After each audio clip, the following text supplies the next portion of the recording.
Hello साथीहरू, good evening. सेवान्ने सेवारो फ्याफुलो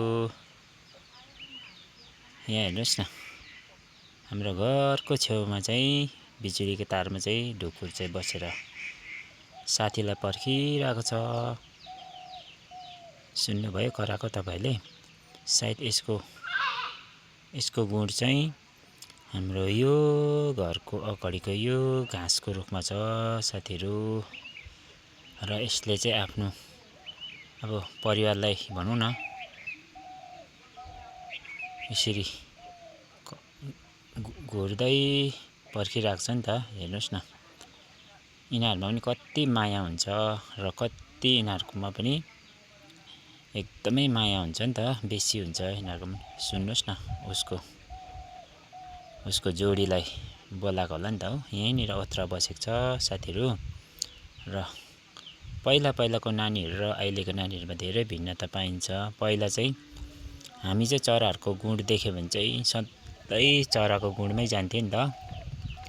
र अहिले चाहिँ नानीहरू त चरा गुँड के भन्ने त कुरै छैन। एकदमै अहिले चाहिँ यो चराहरूलाई गुँड नै खोज्दैनौँ नि त हामी। र साथीहरू, ढुकुरले चाहिँ उसको साथी ओथ्रा बसेको छ नि त, उस ढुकुरको जोडी ओथ्रा बसेको छ, त्यसले चाहिँ यसरी पर्खिबसेको छ।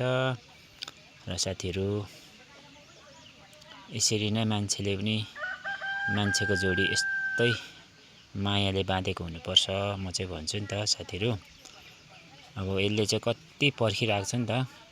अब त्यो चाहिँ ओथ्रामा छ, यहाँनिर रुखमा उसको जोडी चाहिँ यो काँक्रा रुखमा छ नि त।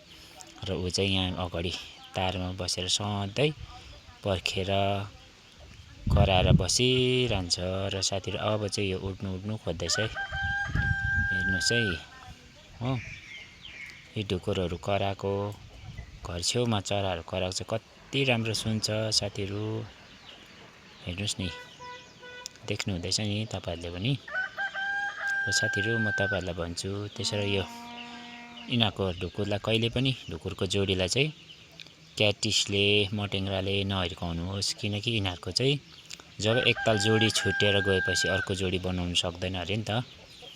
उनीहरूको जोडी जोडी ओथ्रामा बसिरहेको छ त्यही जोडी मात्रै बनिरहन्छ अरे बाँचुन्जेलसम्म। र त्यसैले म भन्छु, चराचुरुङ्गीलाई चाहिँ सबैले माया गरौँ। सबैले नै एकदम यिनीहरूलाई सधैँ मायाले बाँध्नुपर्छ, माया दिनुपर्छ। र यसरी घरको अगाडि आएर तारमा बसिरहन्छ है साथीहरू।